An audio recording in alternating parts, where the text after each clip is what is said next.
Hi, my name is Ken Bartlett. I'm a professor of history and Renaissance studies at the University of Toronto.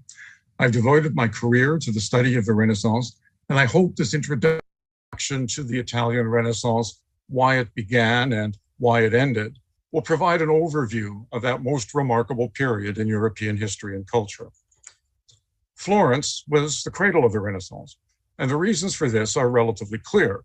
It was a city that developed a powerful mercantile economy based on the production of very high quality wool. And that wool was so attractive, so beautifully finished, so gorgeously dyed, that a European market developed. And the Florentine merchants filled that market, and with the profits that they made, began in fact to create a banking industry. Money that's not put to use has no value. So the idea is to lend that money to princes, cities, individuals, other merchants, so that the money can produce even more wealth and that others can then benefit as well from that concentration of capital. And the result was that Florence became a sophisticated city, as we see here in this map that dates from 1480. The merchants, though, were remarkable. They were dedicated to profit, and they had a very highly developed organization based upon a guild system. The merchants, realizing they had to cooperate and had to share certain values, and also had particular policy interests in common, such as standard weights and measures, a reliable coinage. The Florentines invented a reliable coinage in 1252 with the florin, and good means of communication, solid walls, and most importantly, in some ways, enforceable contracts. The merchants did extraordinarily well indeed, but the consequence was that it drove them into direct opposition, into conflict with those who believed that political power was their monopoly. And that is the old families, the old rural magnati, those feudal families from the countryside, and their few urban associates. The tension became very great indeed, and it resulted in a world like the Montagues and Capulets in Shakespeare's Romeo and Juliet, where there were pitched battles in the street, where there was constant danger, and there was a sense of not only anxiety, but of fear amongst those who were really driving this new Florentine economy. But they also realized that they had a certain set of skills and organizations and institutions that the old magnates did not. And in particular, this was the guild structure that allowed them not just to cooperate, but to work together and to pool resources in order to achieve particular ends. And they did so very effectively indeed. And the consequence of this was that in 1293, there was the revolt, really a kind of bourgeois coup d'etat, which established the Republic of Florence. The ordinances of justice, the laws that were promulgated as a consequence of this overthrow of the magnates and the creation of a guild-based republic, gave the government of the city to those merchants, those guildsmen. And these individuals, remarkable as they were, turned the city into an instrument for their own benefit. All groups in society, once they control political and economic power, use the institutions of the state in order to benefit them and their associates. And that's exactly what happened in Florence. So the city became then not only a vehicle to fulfill the economic and social and political needs of this group, but it also became a symbol of their success. The city was rebuilt. Most significantly, we can see in terms of politics, the creation of the Palazzo della Signoria, now called the Palazzo Vecchio. That palace that was constructed by Arnolfo da Cambio at the end of the 13th century and had begun to operate by the beginning of the 14th. This was, and still is, the City Hall of Florence. It's the place where political decisions were made.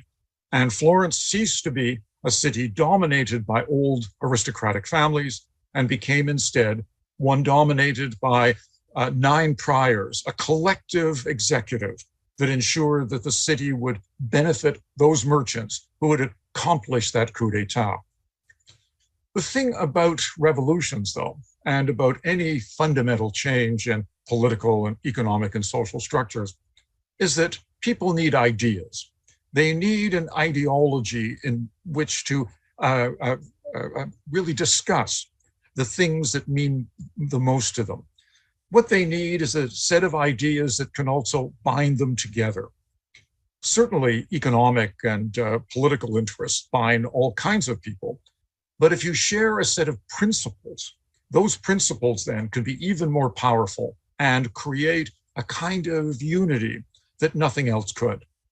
One of the things about this bourgeois coup is that it put in place people who did not see themselves in the structures of the medieval world.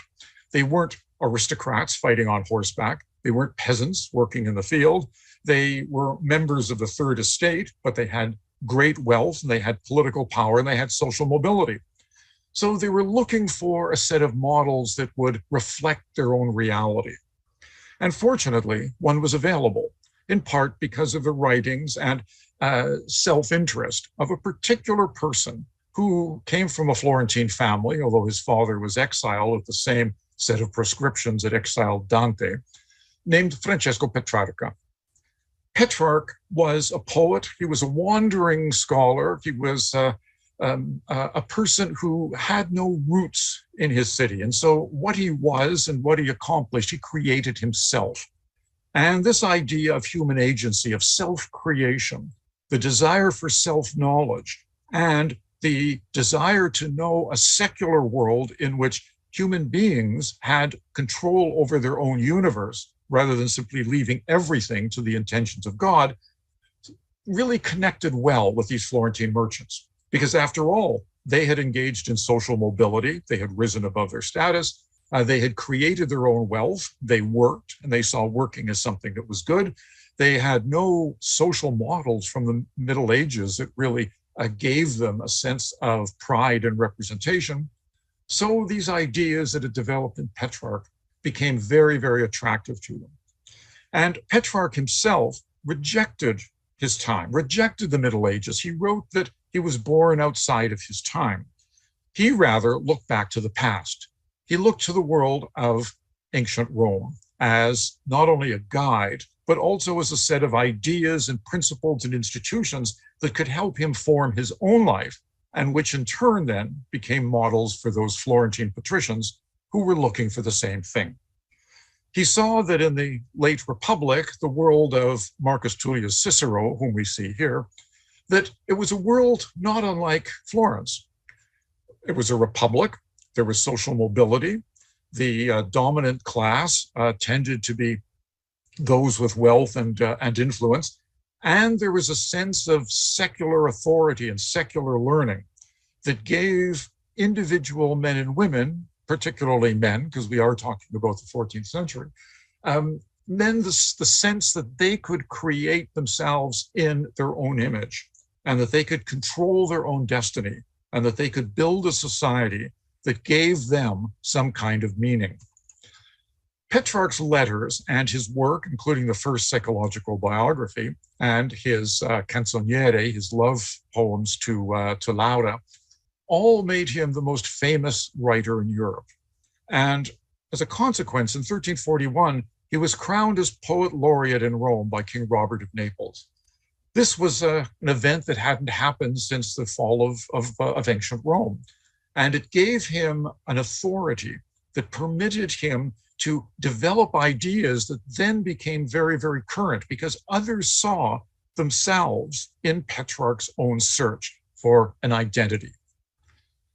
These ideas of republicanism, of individual agency, of self-fashioning, of social mobility, of collective values in a republic in which all would benefit, reached Florence very, very early and very powerfully. Not because Petrarch was from a Florentine family, but because those merchants were looking for an ideological structure. One of Petrarch's groupies, we'd now call him, was a great scholar named Coluccio Salutati. Salutati was a secular man. He married, in fact, he married twice. He was interested in classical learning and classical literature, and he wrote to Petrarch, and Petrarch returned his letters. He saw in these new ideas something that could animate and drive the Republic of Florence. And when he was elected Chancellor of Florence in 1375, the head of the civil service in effect, he did what all people in positions of influence do. He hired those who shared his values, and he turned the Florentine bureaucracy, and to a degree the Florentine state, into an image of the ideas that Petrarch had begun to define. Salutati died in 1406, and in those years, he established a platform in which a set of ideas based on classical antiquity and their application to the needs of contemporary Florence became current. This is generally known as humanism. And the humanism of Salutati and the humanism of Petrarch were those very things that gave energy and identity and a sense of community to those Florentines who were looking for all of those things and as a justification for their own success. Well, it wasn't only Salutati. Salutati, to some extent, illustrated the beginnings of these ideas and their institutionalization in Florence. In 1427, one of Salutati's circle, someone who had been very close to him in previous years, named Leonardo Bruni, was elected chancellor. Bruni became the ultimate Renaissance man in many ways.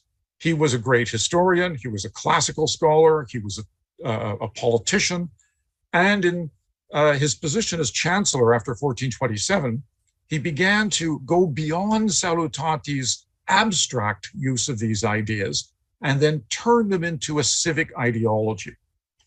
Because Florence, as most Italian cities were in this world where Italy was not united and consisted of a mosaic of states, Florence was threatened by its neighbors, particularly Milan. And Bruni brilliantly described why it was that Florence could never yield to a tyrant, to a duke, to those who wanted to take away its liberty. He argued through history and through his assessment of the Florentine people that in the very DNA of Florence, there was this desire for liberty. And it was this ideology, which has since been defined as civic humanism, that Florence took on a powerful set of ideas, driving this ideological recreation of Florentine society towards not just the institutionalization of humanism in Florence, but turning it into a kind of caste mark. In other words, if you wanted to be seen as a member of the elite, it wasn't your birth, it wasn't even necessarily your wealth, although that always helps. It was really your ability to speak well, to be a great rhetorician, to know classical sources, to have a complete command of Latin, to understand the world of the ancients, and most importantly, on a day-to-day basis, how to use these in order to further the goals and the instruments and the society and the economy of the city of Florence.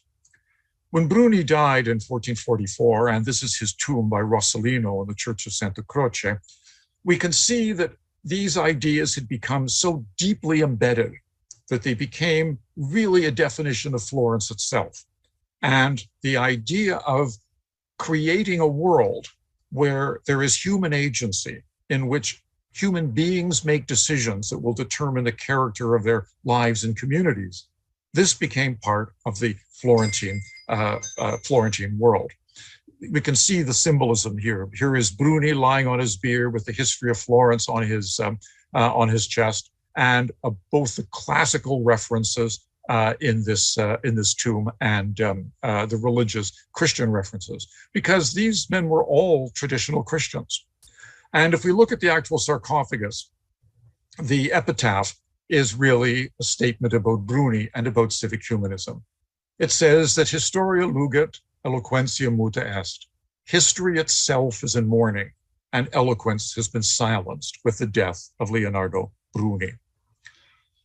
Well, it was more than the desire to understand society and to redefine it according to new principles. It was the belief that human agency and self-knowledge and knowledge of others could provide an insight into every aspect of the human condition. Language is one. It's perhaps the most effective way of externalizing individual knowledge and experience through your speech, which is why rhetoric was so important in the Italian Renaissance. But then, how did I know that you were seeing what I saw? How do you turn what we see into a vocabulary that becomes universal? And this resulted in the development of linear perspective so that you could create a three-dimensional image on a two-dimensional plane to actually see the world as each one of us as individuals do, but now create a vocabulary and art to share that effectively.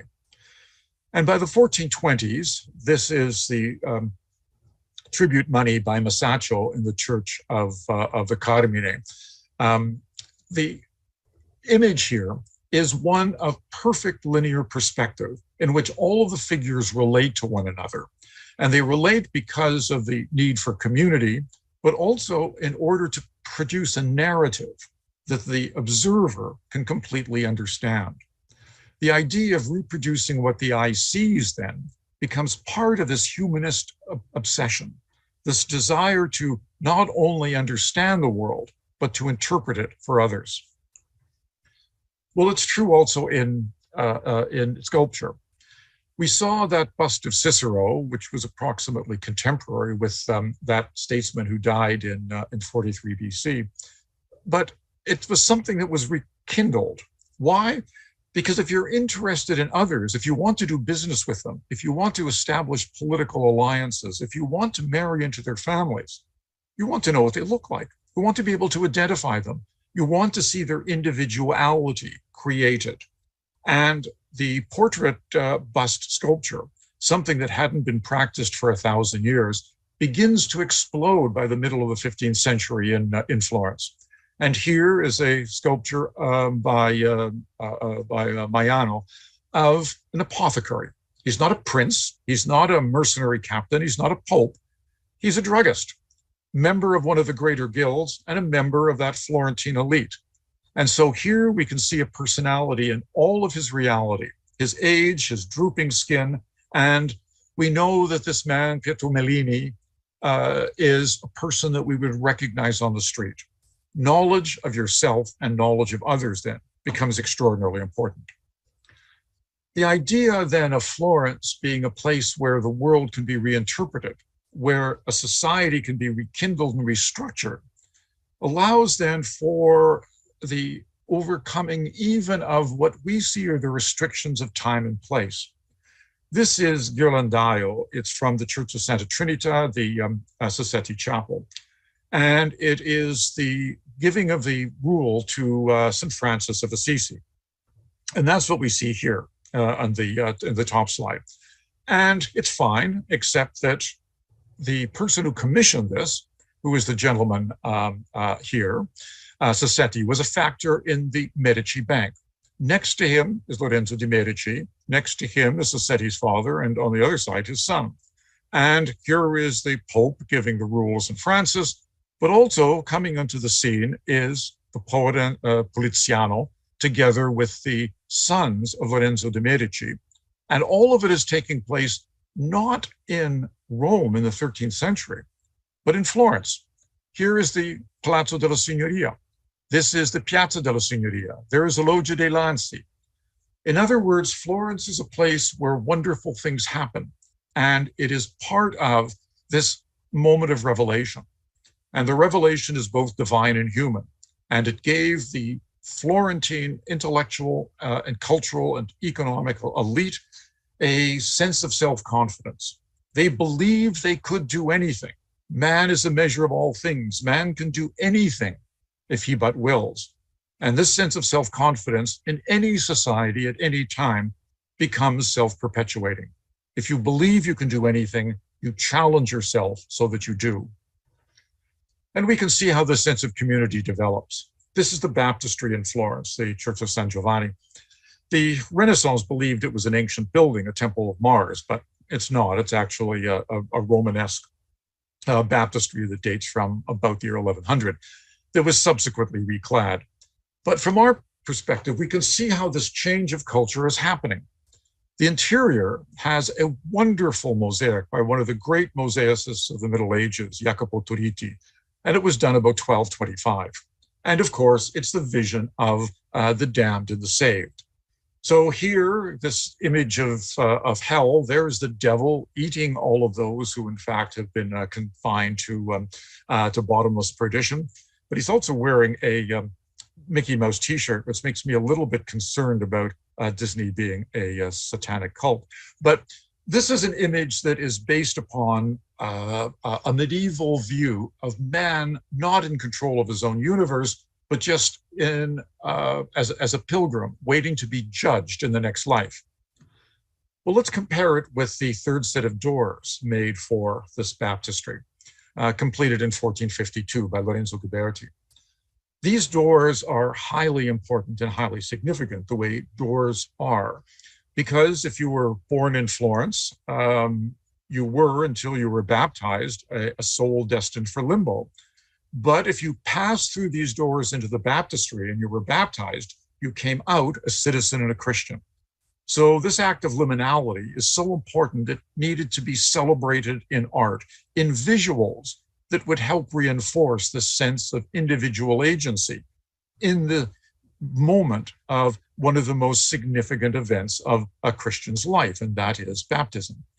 But what Ghiberti has done is fill these images with a marvelous set of scenes, those of reconciliation. They were done in part during the period when there was an attempt to reconcile the Eastern Orthodox and the Latin Western churches that had been separated since 1054 in order to save Constantinople from the Turks. And for a short period of time, the churches were united. And that's what these doors represented. And of course, it was signed. If you believe in human agency, you believe that man is a creator. That Augustinian notion of creatura non potest creare, that because we are creatures of God, we ourselves cannot create, we're but paintbrushes or chisels in God's hands, has now been superseded to the idea of homo faber, of man the creator. And to sign it, Lorenzo Ghiberti didn't use his name, but did in fact make a bust of himself and his son on the other side. And Ghiberti signs it by showing us who he was so that we can identify him at those moments as well. A contemporary of Ghiberti, man who died in 1446, was one of the great architects of the Italian Renaissance, Filippo Brunelleschi, and here he is. Brunelleschi was not only the architect of the dome on the Cathedral of Florence, but he's one who saw building and structures as a way of building a new kind of community, as creating an environment, a kind of stage set in which these humanist ideas could operate effectively and operate with energy and power. One example of this is the 1419 Innocenti. The Ospedale degli Innocenti is a foundling hospital. It was designed to accept surplus children. Poor families could only feed so many mouths, and if their children lived after birth, which was a not certain thing, many of them had to be given. And previously, this was an element of ecclesiastical charity. It was one of the Christian acts of charity that the community had to engage in. But the difference here is that this is a secular building operated by a Florentine guild in which the community, the secular community acting together, is now taking responsibility for this act that previously was confined to Christian charity. It's important because what we see here is the beginning of the idea of policy, that the state and the law can be used in order to improve the lives of men and women on earth, in the community. And this building is a perfect example of that. And of course, Brunelleschi, being classically inspired, has taken much of the vocabulary of ancient buildings and applied them to the facade of this truly wonderful and beautiful structure. But he also did so in more private spaces. A building that was originally to be the chapter house of the Franciscan Church of Santa Croce became instead the chapel of one of the great families of Florence, the Pazzi. And the Pazzi Chapel, really created in the 1440s and not completed completely until Brunelleschi was dead, is a splendid building in itself because, first of all, it engages the eye and the mind. All of the Platonic solas are represented. The creation of the universe as an act of geometry. Plato had above the gates of the academy, "Let none ignorant of geometry enter here." And the image of God, the great geometer, creating the universe, is something that goes back to the early church and was very popular in the Middle Ages. Well, Brunelleschi is taking these ideas and filtering them through that sieve of classical antiquity, because he is doing things that will both provide insight into the person who is in this building. That is the attempt to square the circle where you have a cube with a dome. You can't square a circle, but it almost looks like you can. And the use of elements which in Roman life were for different purposes. A Roman triumphal arch around the altar, indicating not here the triumph of a pagan emperor, but the triumph of Christ over death. The most important thing about this building, though, is that its perfect harmony, its elegance, its ideal proportions add to the humanity of the people who are in it. The Renaissance began to believe, inspired by ancient writers like Vitruvius, that your environment, particularly your physical built environment, can have a driving effect on who you become, how you behave, how you act. So these buildings then become experiments, a kind of social engineering in providing perfect harmony, engaging the eye through the use of geometry. Well, this can be done on a much larger scale. For example, the Pope Pius II decided to build an entire ideal city. He decided to build a city that would be perfectly constructed and which would affect the lives of those within it. And of course, he chose the little village in which he was born, Corsignano, renamed it after himself, which is always a Pope's prerogative, as Pienza. And between 1459 and 1464, the great architect Rossellino, the same one who had made the tomb for Bruni, a pupil of Leon Battista Alberti, decided to create this perfect space. The idea is that if you live in an ideal city with perfect senses of proportion, of idealized application of geometry, and a sense of built form that emphasizes your experience and your humanity, then you will be a better person. The community itself will be much better organized. It will be much more integrated. It will be part of a shared experience. And it will also bring joy because of the pleasure of seeing beautiful things. Well, sculpture then developed in this same direction as both a symbolic element that captured an entire set of ideas and the recognition that God's greatest creation was the human body.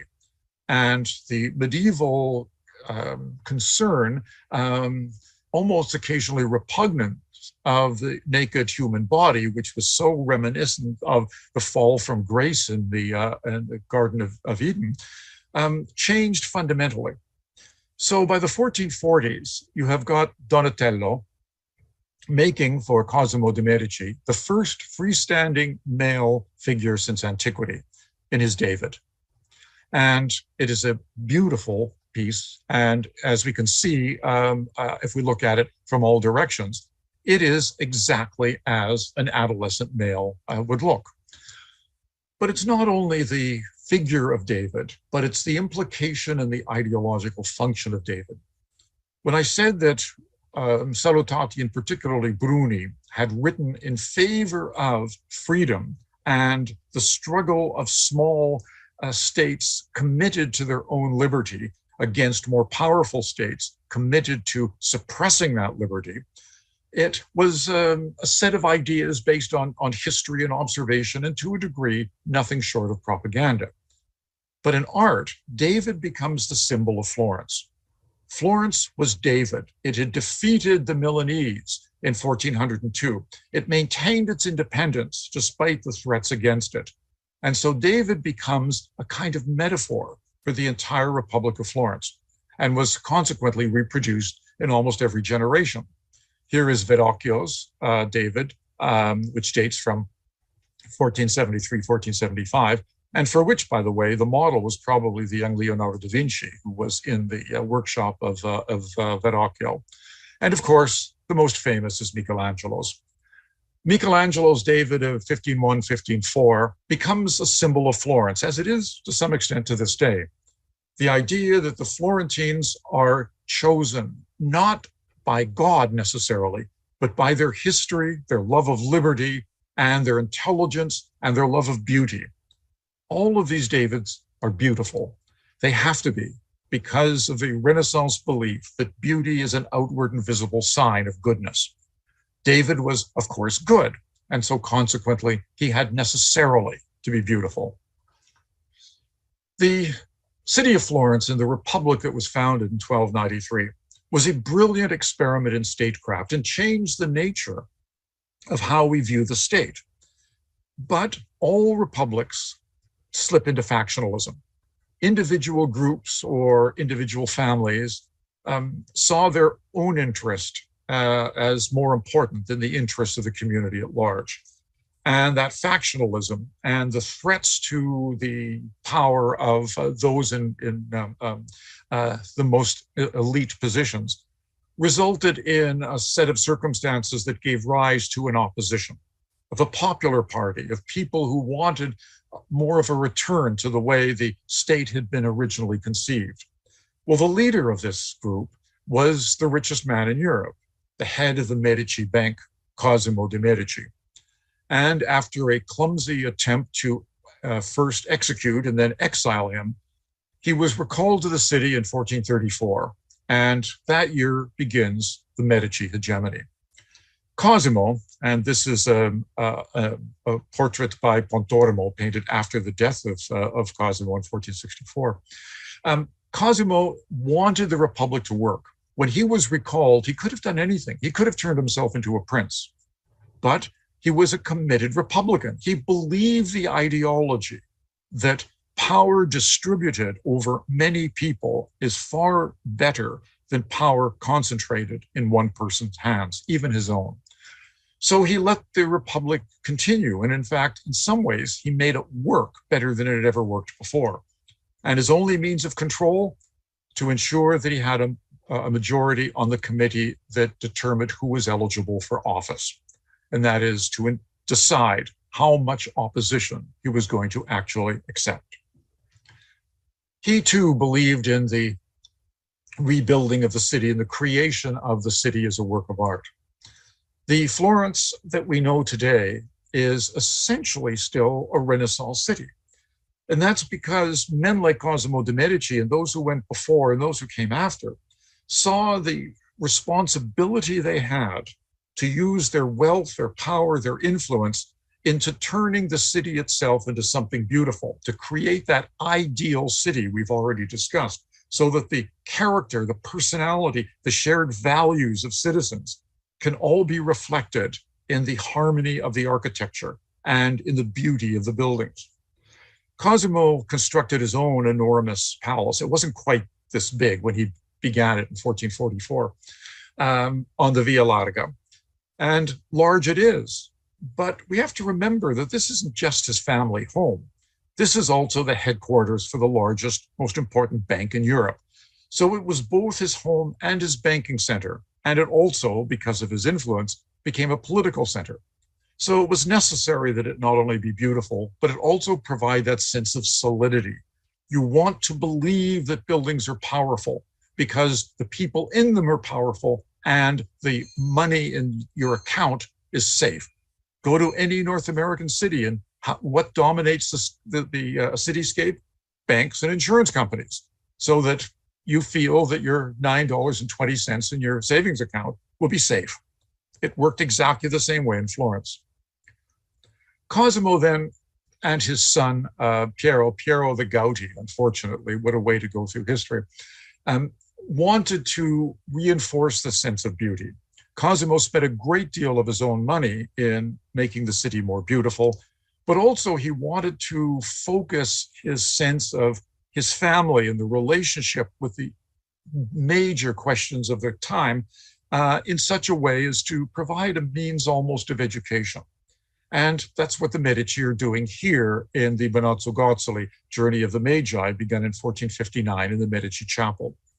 It not only shows stylized portraits of members of the Medici, but also the artist. Here is Benozzo Gozzoli himself. You can tell his name is on his hat, but also the Patriarch of Constantinople, the Emperor of Constantinople. You've got metropolitans and bishops and popes in this group, because it celebrates that moment when Florence was the center of the Christian universe, that moment that briefly united the Eastern and Western churches to protect Christendom from the infidel. It didn't last, but still, this is a moment we're celebrating.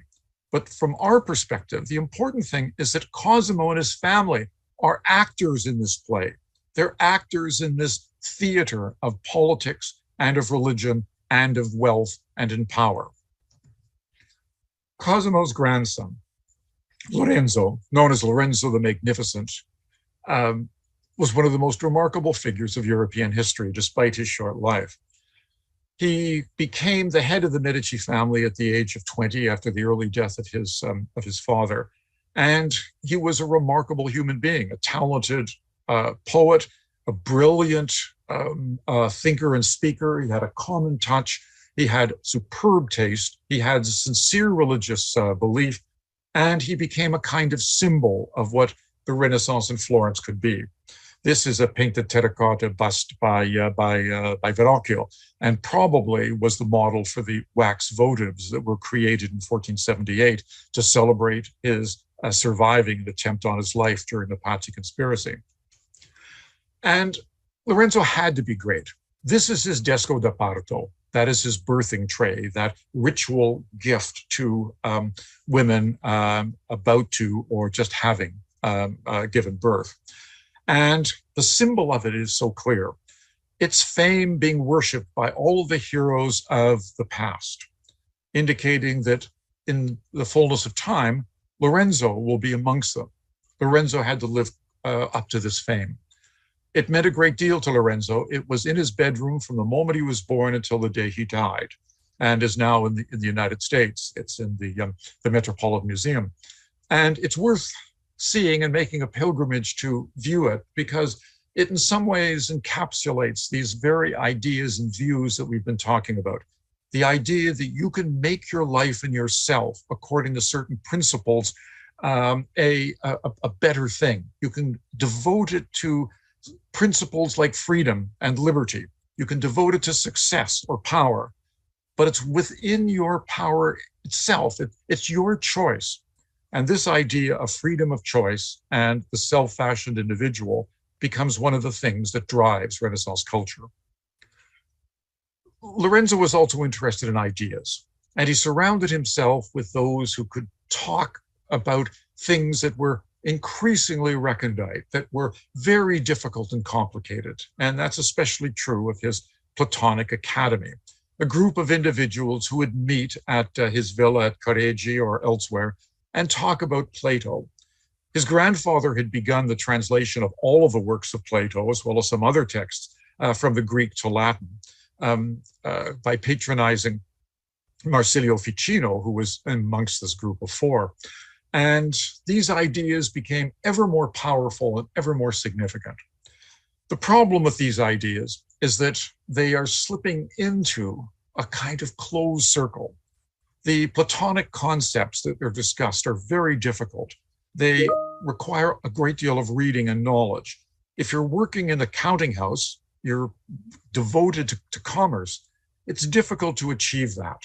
And so the Medici are beginning to bring the elite of the city out of their practical world into a kind of idealized one. The best symbol of that is one of the great pictures of Sandro Botticelli. This is the Uffizi Adoration. And in many ways, it is a standard adoration. You have got the three kings, you've got one worshiping at the feet of the Christ child, you can see the next lining up, and the third. But who these are is this is Cosimo de' Medici. This is his son Piero. This is his grandson Lorenzo. And what we see then is not the Christian dispensation, but the political dispensation of the Medici. The Medici are bringing a new dispensation to the city of order, of dignity, of culture. And this is something to be celebrated.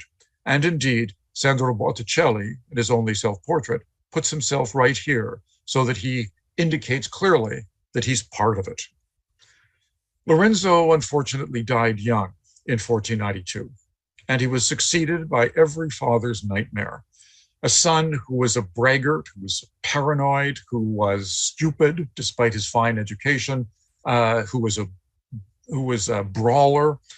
Lorenzo once said, "I have three sons. One is good, one is clever, and one's a fool." And unfortunately, the fool succeeded him in Piero, Piero di Lorenzo, Piero Sfortunato, Piero the Unlucky. He was a disaster in every way. And ultimately, because of the French invasions of 1494, he tried to equal his father's diplomacy, but in effect gave away Florence's independence for a period of time and embarrassed the city and left it completely under the control of the French. This is Granacci's entry of Charles VIII of France into Florence, a moment which the Florentines saw as the ultimate humiliation. And Piero, quite rightly, was blamed for allowing this to happen. The period of the Medici hegemony seemed to be over. The problem was the Medici had ruled for so long that they had destroyed the opposition. There was a vacuum, and the vacuum was filled by the only person with enough popular authority to do something. And that was an apocalyptic Dominican preacher from Ferrara named Girolamo Savonarola. Savonarola had already begun to attack the Medici and the ideas of classical antiquity and the dignity of man based on human agency as contrary to the intentions and will of God. And he developed a very, very powerful following. But it was a diverse following of anti-Medicians, of those who were cynical and trying to use him for their own purposes, but also the unprivileged, women and the poor, flocked to his sermons because he gave them some measure of hope, something that the highly recherché world of Neoplatonism could not do.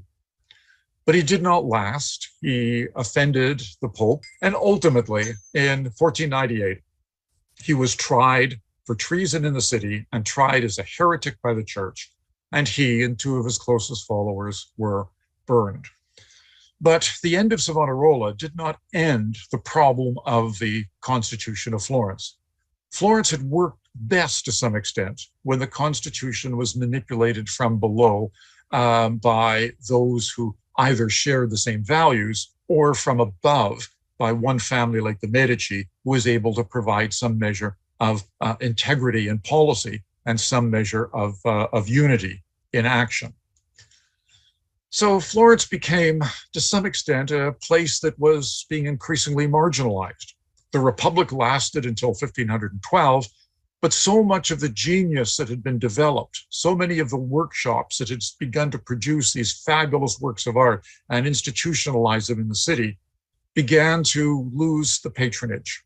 And certainly by the early years of the 16th century, a lot of that energy moved to Rome, and in part because of this man, Pope Julius II de la Rovere, who was elected Pope in 1503. Julius wanted to recreate ancient Rome, and he wanted to turn himself into not only the successor of St. Peter, but also the successor of Constantine. And he wanted to celebrate with the greatest artists, and he wanted his fame to be everlasting, which would mean building the greatest tomb since the mausoleum of King Mausolus of Halicarnassus. So in 1555, he poached the greatest of the Florentine artist Michelangelo to Rome, ostensibly to build a tomb, but really to do whatever else the Pope wanted.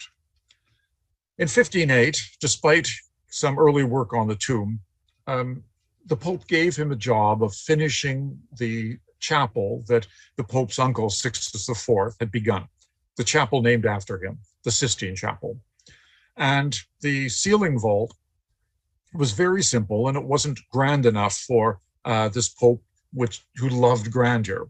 So he gave Michelangelo the commission to paint the vault, and the result is one of the great art objects of the entire Western tradition, the ceiling of the Sistine Chapel, painted between 1508 and late 1511. Those images, which to us have become almost overly common, such as the creation of Adam. They're on T-shirts that you can buy in front of the Vatican museums, for heaven's sakes. Imagine seeing this for the first time and seeing this sense of Renaissance power, the dignity of the human being, the beauty of the human body, and the connection to the divine. Michelangelo, of course, captured it in this one image and captured it powerfully. So what he's done then is really almost distilled so much of that culture we've been talking about, and he painted it on a ceiling in Rome. Well, he wasn't alone. A young artist related to Bramante, who was the architect of the new basilica that Julius II wanted built over the tomb of the Apostle Peter, named Raphael of Urbino, was invited to do some interior decoration. Raphael was young. He was born in 1483. He became a master by the age of 20 and worked in Florence for a while. But when he came to Rome, he was given the job of decorating the papal apartments in the Apostolic Palace. And the result is a series, again, of symbolic moments. Here in the Stanza della Signatura, which was to be the Pope's library, where he signed documents, hence Signatura, is the School of Athens. And what it is that represents wisdom and knowledge through human understanding. That is human knowledge. And it is a collection of the philosophers of antiquity, of Plato and Aristotle, Euclid. In fact, Bramante appears twice, both as geometers. The self-portrait of Raphael himself is here, and Leonardo da Vinci. And here, Michelangelo added later a secco after the fresco had been made, because Raphael had seen the Sistine ceiling being painted, and they were being painted at exactly the same time. And of course, the frame is this idealized open building, which of course was the idea of Bramante's new Basilica of St. Peter. All of this takes place in this realm of human beauty and human understanding. But opposite is the fresco of the Disputation of the Holy Sacrament. And Raphael here indicates wisdom and knowledge through divine revelation.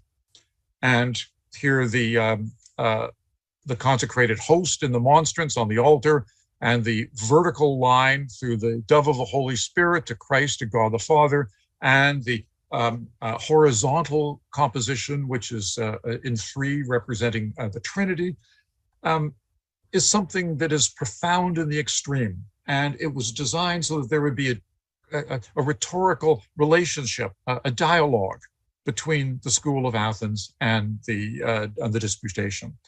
It's a remarkable moment. And again, it's so reflective of the attitudes of the Renaissance. Julius II died in 1513, and he was succeeded by that clever second son of Lorenzo de' Medici, Giovanni de' Medici, who became Pope Leo X. And here he is in a portrait by Raphael, together with his two cousins, including the young Giulio, who would become Pope Clement VII. He continued the work that Raphael had begun. The difference is that it becomes far more propagandistic. Here in the room of the fire in the Borgo, the Sala dell'Incendio, you've got Pope Leo IV in 847 telling the fire that was destroying the area between St. Peter's and Castel Sant'Angelo to stop, one of the powers that a pope has. But it's not only that, it is more importantly the foundation of Rome and the continuation from the example of the Aeneid. Because here, these are not people fleeing the fire in the Borgo. It's Aeneas, his old father Anchises, and young son Julius fleeing Troy. Rome has become the new Troy, in which the divine destiny of the city is now linked between the ancient pagan destiny described in the Aeneid and the Christian destiny of Christ's charge to Peter that begins the Roman Church. All of this was challenged, of course, with the rise of Martin Luther and the Protestants. By 1520, 1521, the church had clearly been divided in a way that would be very difficult, if not impossible, to put together. And it was that Giulio de' Medici as Pope Clement VII who had to face the worst moment of this Reformation. Clement VII was a brilliant man, superbly educated, very intelligent, but he had the fatal flaw of not being able to make up his mind. He was elected Pope in 1523 at the height of the Lutheran threat, and he couldn't decide how to balance the needs of the papacy in Italy and the protection of Rome from his need to make peace with the Holy Roman Emperor and use all of the power of the church and the Catholic state against the Lutherans. The result was no one was happy. And the sack of Rome of 1527 was one of the most barbarous acts in the history of Europe. And the sack of Rome not only destroyed Rome, it also destroyed that sense of human dignity and that concept of self-confidence and the belief that man was the measure of all things and is reflective of the beauty and intentions of God. That sack of Rome had unintended consequences. It meant that the Pope had to make peace with the Holy Roman Emperor Charles V, and part of that peace was the emperor's promise to return Florence to the Medici. So in 1529, Florence, which was still a republic, the republic that had Machiavelli as a senior civil servant, was challenged by a Spanish army. And here is the siege of Florence of 1529-1530. The result of this was that in 1530, Florence capitulated and was ruled by various Medici governors, one more incompetent than the next. And the assassination of a bastard member of the family in 1537 gave rise to the first Duke of Florence, the first hereditary Duke of Florence, and eventually Grand Duke of Tuscany, Cosimo I. So in 1537, Cosimo decided he was going to turn Florence into a monarchy and a hereditary monarchy. He reestablished feudalism. He began to ape and practice the qualities of monarchy that existed north of the Alps. And he married a Spanish princess, the daughter of the Spanish Viceroy of Naples. Florence then had ceased to be the cradle of the Renaissance. It had become something quite different. It had become an absolute monarchy. Well, in Rome, much the same was happening as a consequence of the sack and the Reformation. Pope Paul III Farnese, who was elected Pope in 1534, had to deal with the fallout of the sack of Rome. And one of the instruments that was necessary was to ensure that Protestantism would not spread any further, that the church would maintain its authority over the faithful and perhaps even win back souls that had been lost to the Reformation. The year before he was elected in 1542, the Roman Inquisition was established. There had been inquisitions in every diocese, and after 1478, there was a special inquisition in Spain. But this was different. This was a centralized office that determined from Rome who was orthodox and who was heretical. And it had an effect on the freedom of thought and freedom of expression that only the most repressive regimes today can equal. The Inquisition was a dangerous thing, but it gave rise to, in many ways, a new sense of purpose and a new sense of energy. The Reformation had not only divided the church, but it had kindled the obsession of the faithful in the Roman Catholic world to sustain and recover what they could. And in 1540, Pope Paul III recognized a new religious order founded by this man, Ignatius Loyola. His Society of Jesus, or the Jesuits, was dedicated to three purposes: preaching, in order to make sure that Catholics knew what the faith was; teaching, the best schools in Europe, to make sure that their faith would never be challenged by non-Catholic ideas; and missionary activities, to make sure that the people newly contacted after the voyages of discovery would be Catholics. The Jesuits needed to impose a new order and a new dignity on the church. And with the Council of Trent that lasted almost 20 years, the church was then reinforced, and a new sense of belonging and a very clear sense of truth was made absolutely clear to all Catholics. And the ideas of the the Protestants were then suppressed. This was reinforced by perhaps the most dangerous and pernicious of all of the ideas, and that is the Index of Prohibited Books, first promulgated in 1559 and then finished in 1564. This terrible list that lasted until 1966 decided from Rome who could read what books could never be known or even possessed by Catholics. And this resulted in a new world. It resulted in the world of the Baroque, a world in which churches would become the waiting rooms of heaven, and beautiful in the extreme, in which Renaissance ideas of space and perspective would be used in order to create a theatrical world in which human perception was insufficient. It was a place of faith in which there had to be a sense of ultimate belief. And the buildings that emerged, such as the Basilica of St. Peter, illustrate that so clearly. The world then of the Baroque, the world of the Counter-Reformation, is a kind of anti-humanism, a kind of anti-Renaissance. It's a world in which ideas were imposed and where questions could not really be answered. They had to, in fact, be simply accepted as true. The great buildings that emerged are wonderful in themselves, but to some extent, a lot of energy had been lost. And with that loss of energy, that sense of self-confidence, that belief in the dignity of the individual man with agency and power to create himself and his community, was to a degree compromised. And that is my argument of why the Renaissance ended. I hope you have questions, and I would be delighted to answer. I'll look forward to your questions, and I hope you've enjoyed this quick view over the founding and the eventual dissolution of the Italian Renaissance.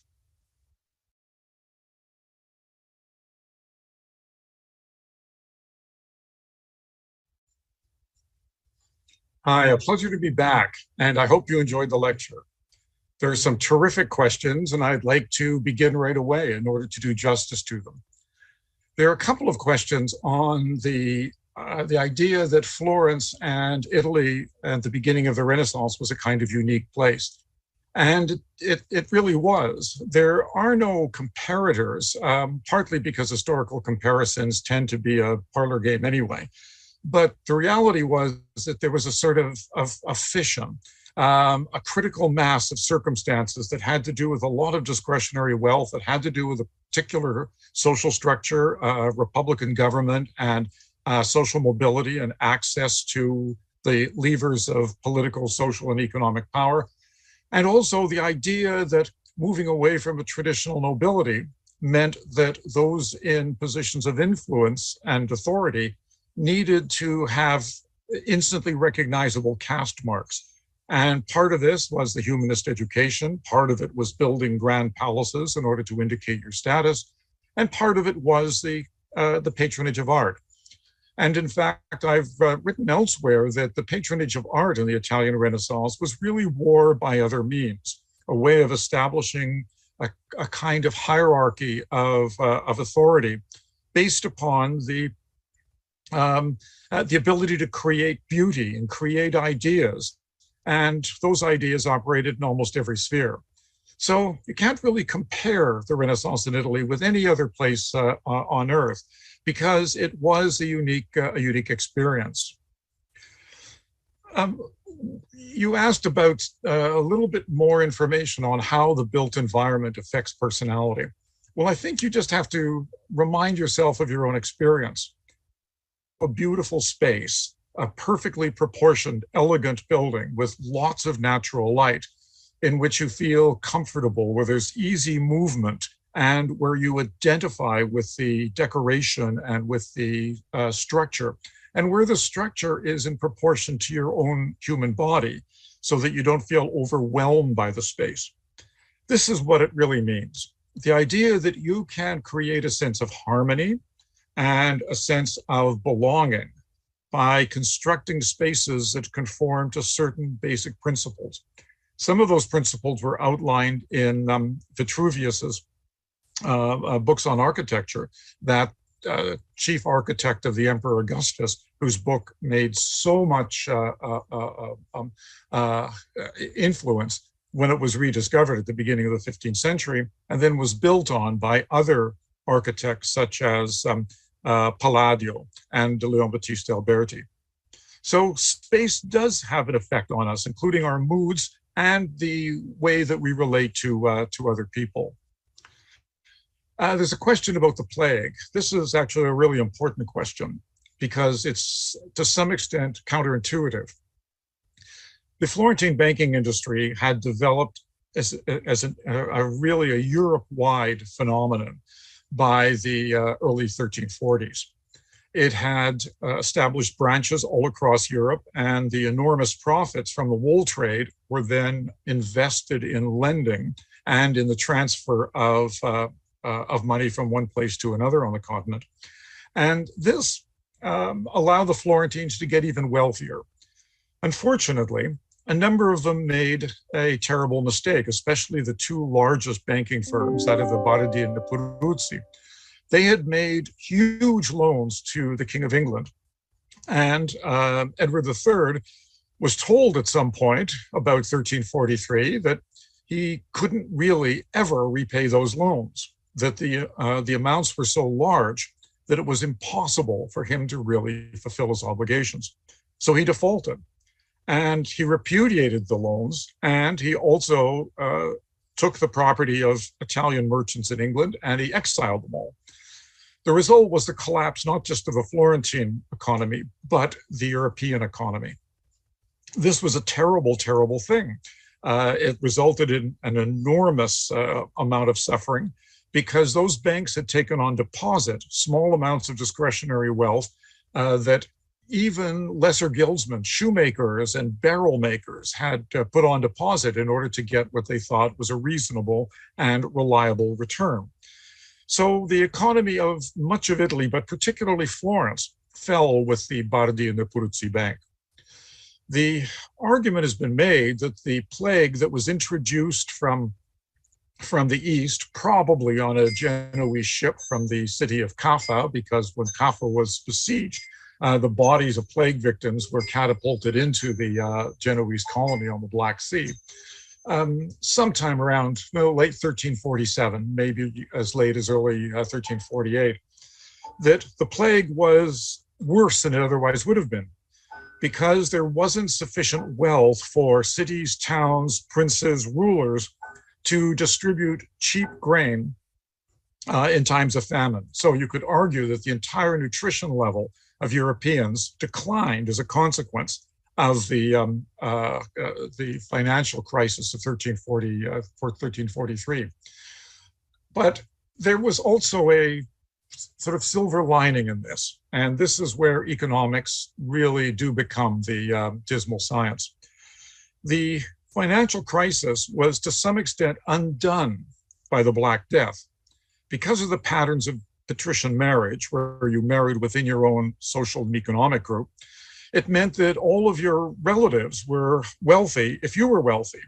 And if you lost most of them in the plague, it meant that all of their wealth was funneled to those survivors. It's called the inheritance effect.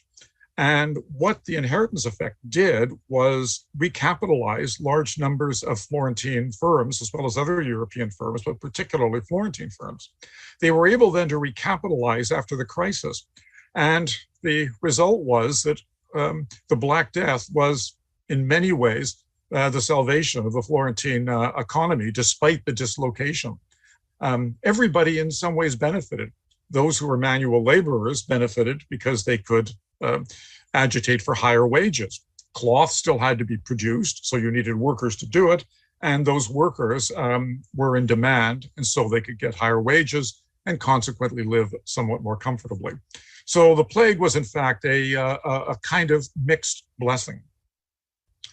There was a question about the church and whether the church was jealous of Florentine independence and success. The short answer is no. They were extraordinarily involved in it. Florence and Florentine banks, like the Medici Bank, became the papal bankers. It was those organizations that moved around the vast amounts of money collected across Christendom and then transferred to Rome. So the church benefited from and encouraged and was engaged in the same activity. You might ask about the prescriptions against usury. Well, there have always been prescriptions against usury, but no one paid a lot of attention because ecclesiastical institutions, especially the head office of the church in Rome, needed money like any principality. So they got around it by fictions, by lending money in one currency and had payment in another. So it's, for example, I would lend you money in Canadian dollars, but then ask for payment in US dollars, and the spread between the two would be a profit. On paper, same amount of money, but the reality is, in fact, that you have made a profit through the lending of money. And the church did permit lending at interest under a number of circumstances. If there was danger of risk of life, if there was danger of loss of capital altogether, because the church realized the world is an economic place, and they had to be part of it. And intellectually, the church was just as involved in humanism as anywhere else. And in fact, the papal curia became a kind of really training ground for young humanists, because the church needed so many of these people and didn't require them at a certain level to be clerics. Florence was, in fact, a small city. Could the Renaissance have happened in a larger one? Well, it's not really a question of size. I think it's a question of circumstance. And larger cities, such as Milan, could benefit and actually did adopt a number of Renaissance attitudes. A bit later, and Venice, larger still, later yet again. But nevertheless, it's not a question of size, it's a question of a degree of social, political, and economic sophistication, because that cosmopolitanism that comes with international trade and travel really is the perspective, the lens through which many of these ideas could be adopted. Everything about the Renaissance was in fact based on class or status. This is true, and it's also a kind of complaint about the study of Renaissance Italy. It was an elite movement. It required leisure, it required wealth in order to acquire the Latin and Greek, to read the manuscripts, to buy the manuscripts for your library, to engage in conversation. All of these things presupposed a level of discretionary wealth and social status and education. This is true. But that doesn't necessarily mean that those who are outside the beneficial areas of these structures didn't have some influence, and more importantly, were not influenced by these ideas. Simple people are not stupid people. They walked into Santa Croce and they saw the Bardi and Peruzzi chapels painted by Giotto in the 1320s, and they realized something new was happening. They saw by the early decades of the 15th century characters that looked like them, that they could identify with, that they saw their city of Florence represented, as I showed you in the Ghirlandaio slide from Santa Trinita. In other words, there was a kind of cultural trickle-down effect, I sincerely believe.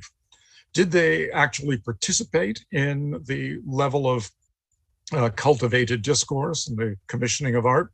No. it required wealth and leisure that they simply did not have. But did it affect their quality of life and their ability to understand the world around them? Yeah, I think it really did. The final question that we have time for is a question about the relationship between the Renaissance and the scientific revolution. There is a fundamental connection between the two, and it has to do with human agency, the reproduction of what the eye sees, and the confidence that what you see is not only valid, but will be valid to others. By that, I mean, if you look at a scientific, at an experiment, or you look at a scientific phenomenon or a natural phenomenon, you believe that what you see is actually what is happening, and you have the confidence to write it down and then draw it or provide some kind of schematic to allow it to be transferred to others. And that is the value of naturalism in art and the ability to reproduce what the eye sees. So people then could look at a leaf and realize that the oak tree is the same tree in the Veneto as in Sicily, because they can look at the attributes, and the reproduction of the leaf and the reproduction of the tree itself gives them a sense that they are engaging in a phenomenon that has some measure of universality. And everything, including the voyages of discovery, without the invention of linear perspective, that is, placing objects in relation to one another in space, cartography is almost impossible. Maps became far more sophisticated, and attitudes of space, as well as attitudes of time and attitudes of perspective and all of the things that we've talked about, become much more precise.